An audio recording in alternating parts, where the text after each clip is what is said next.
Are you testing your ideas to see what's working? How much effort are you putting into your testing? How many tests are you running?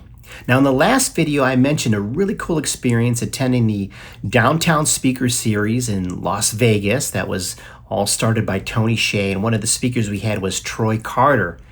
He was the former talent and business manager of Lady Gaga. So be sure to check that video out. I'll have it linked at the end of the video. But for this one, on testing, this was wild. We had a Downtown Speaker Series speaker who you probably heard of, David Copperfield.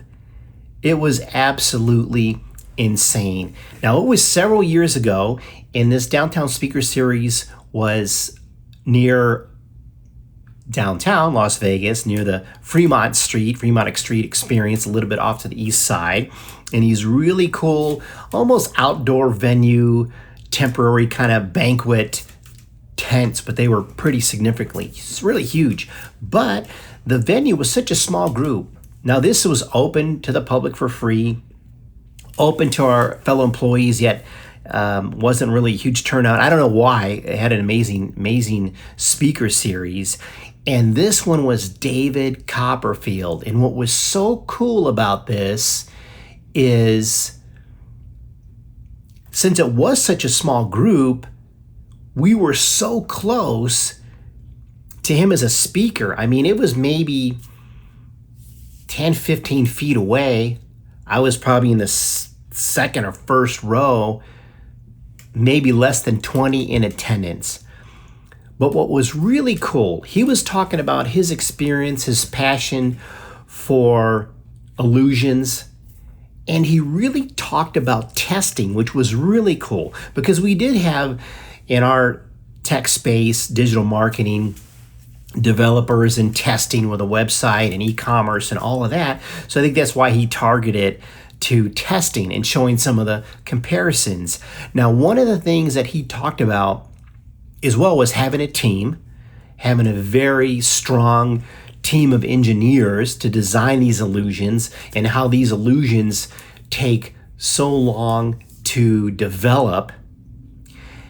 And what was really amazing is that he said at the end of his show, he would keep a portion of the audience there and he would test new illusions out. Now, I think they'd signed non-disclosure NDA agreements and things not to reveal some of these, but they were before these illusions were perfected.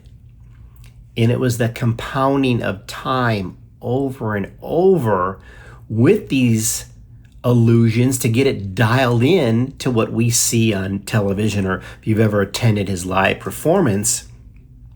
And some of these took years.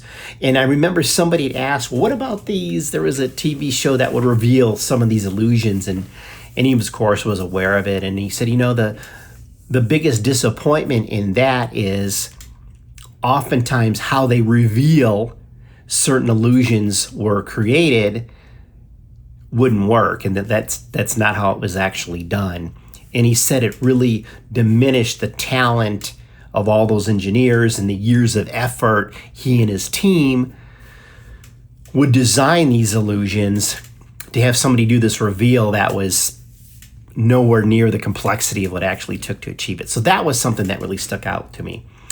The other one was, and maybe this was performing some various TV type specials and things like that, and maybe one of his business managers mentioned that, like him, and I don't know, maybe it was Penn and Teller.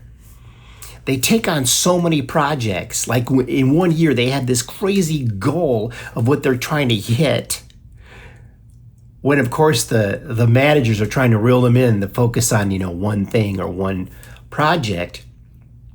And he's like, you and these other guys, you take on all of these projects and most of them don't work.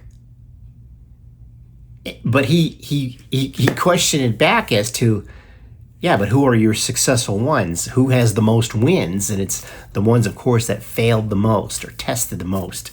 And I wish I could remember exactly how he worded it. In comparison, his profession is love and passion for creating illusions and performing in front of the audience, and that testing that I mentioned, that he had that group afterwards where he would perform these tests, he had said something like, yeah, so what do you, in a tech space, what do you call these tests? It's not fully released quite yet. It's still, it's maybe released, but it's not in its perfective form. And somebody said a beta test. Yeah, that's right, beta test, yeah. So that's what we do in my profession, but the difference is we charge a lot for our beta test, and the crowd kind of laughed. Of course, getting tickets to the show and things like that. But that's one thing to think about, and I'm tying this back just to put some context to it. Say, for instance, with YouTube or anything that you're working on, and you hear Mr. Beast talk about this probably in all of his interviews when people are asking for advice or tips. And he says, yeah, come back to me once you have 100 videos, and then we have enough data and we can do an analysis of what works. But until then, remember, have a lot to work with. So in the beginning, focus on getting those reps in, right? That's such a big one, getting the reps in. And that's what we wouldn't maybe think about it at the scale of a David Copperfield or big entertainers, but them actually getting the reps in and perfecting their skill that they're passionate about. So think about that. Try to do your best to let go of some of that perfection and things not being quite right, especially with YouTube. There's maybe background noise or something in your background you don't notice until after the fact. Just run with it. And that's a learning lesson for the next video, but at least now the reps are getting in and all this time isn't being consumed on trying to get the perfect home run video or concept or business or social media post, whatever it is.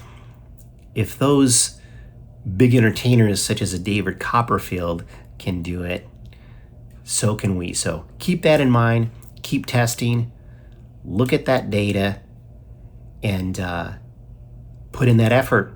It may take a few weeks, may take a few months, may take some years to get to that polished goal that you're looking to achieve.